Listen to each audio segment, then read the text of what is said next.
ब्राह्मण ने चंचुला को शिव पुराण की महिमा समझाते हुए कहा कि भगवान शिव की कृपा से सभी पाप नष्ट हो जाते हैं। उन्होंने पश्चाताप के महत्व को भी बताया, जो पापियों के लिए सबसे बड़ा प्रायश्चित्त है। ब्राह्मण ने कहा कि शिव पुराण की कथा सुनने से चित्त शुद्ध होता है और व्यक्ति को उत्तम गति प्राप्त होती है। चंचुला ने ब्राह्मण के उपदेश से प्रभावित होकर उनसे शिव पुराण सुनने की इच्छा प्रकट की। उसने कहा कि शिव पुराण की कथा सुनकर उसके मन में विषयों से वैराग्य उत्पन्न हो गया है।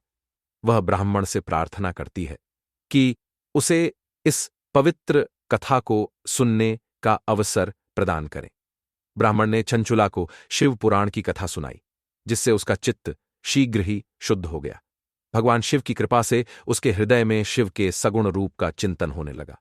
इस प्रकार सद्गुरु के आश्रय में रहकर उसने शिव के सच्चिदानंदमय स्वरूप का बारंबार चिंतन आरंभ किया। चंचुला ने कठोर तपस्या करके शिव की आराधना की। वह प्रतिदिन तीर्थ के जल में स्नान करती, जटा और वल्कल धारण करती और रुद्राक्ष के आभूषण पहनती।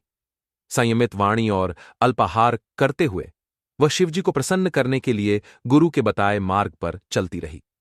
समय के पूर्ण होने पर चंचुला ने अपने शरीर का त्याग किया। भगवान शिव के भेजे हुए विमान में बैठकर वह दिव्य रूप धारण कर शिवपुरी में पहुंच गई।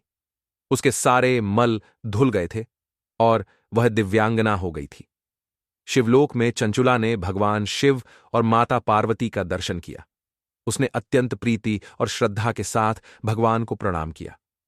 भगवती पार्वती ने उसे अपनी सखी बना लिया और वह शिवलोक में अक्षय सुख का अनुभव करने लगी।